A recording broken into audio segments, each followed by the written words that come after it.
Dear students, welcome again. Today we are going to discuss the topic Key Features of Indian Constitution. A group of 300 people became members of the Constituent Assembly in 1946 and had written India's Constitution. Dr. Baba Saheb Ambedkar is known as the father of Indian Constitution. What is the meaning of Constituent Assembly?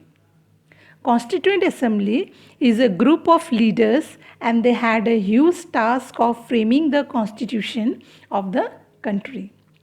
The Constitution of India was adopted on 26 November 1949 and came into force on 26 January 1950. So let's discuss the main features of the Indian Constitution. Federalism. The existence of more than one levels of government in the country is known as federalism. In India, we have governments at the state level, at the center, and also Panchayati Raj at the village level. What do you mean by Panchayati Raj? Panchayati Raj refers to the local self-government of villages.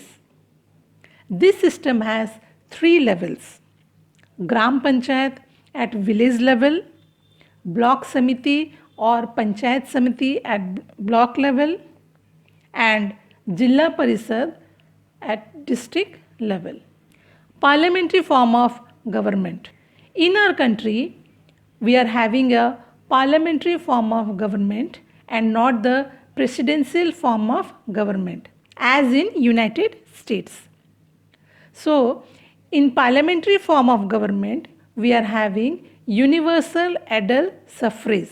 That means citizens have right to vote and they have the right to elect their own leaders. So that is what is encourage democracy and break clutches of caste, class and gender. Separation of powers. There are three organs of government. The legislature refers to the elected representatives by the people. The executive is a smaller group of people who are responsible for implementing laws and running the government.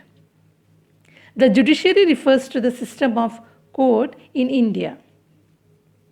These three organs check on the other organs of government. This ensures the balance of power between all three. Fundamental rights. Fundamental rights are mentioned in part 3 of our Constitution. The fundamental rights include right to equality, right to freedom, right against exploitation, right to freedom of religion, cultural and educational rights, right to constitutional remedies, and it helps us to protect from any misuse of power by the state. Secularism. A secular state is one in which the state does not officially promote any one religion as the state religion. Everyone would be independent or would have the rights to practice their own religion, and therefore we say India is a secular state. So these are the 5 pillars or 5 features of Indian Constitution. In our next class, we will discuss our fundamental rights in details. Thank you.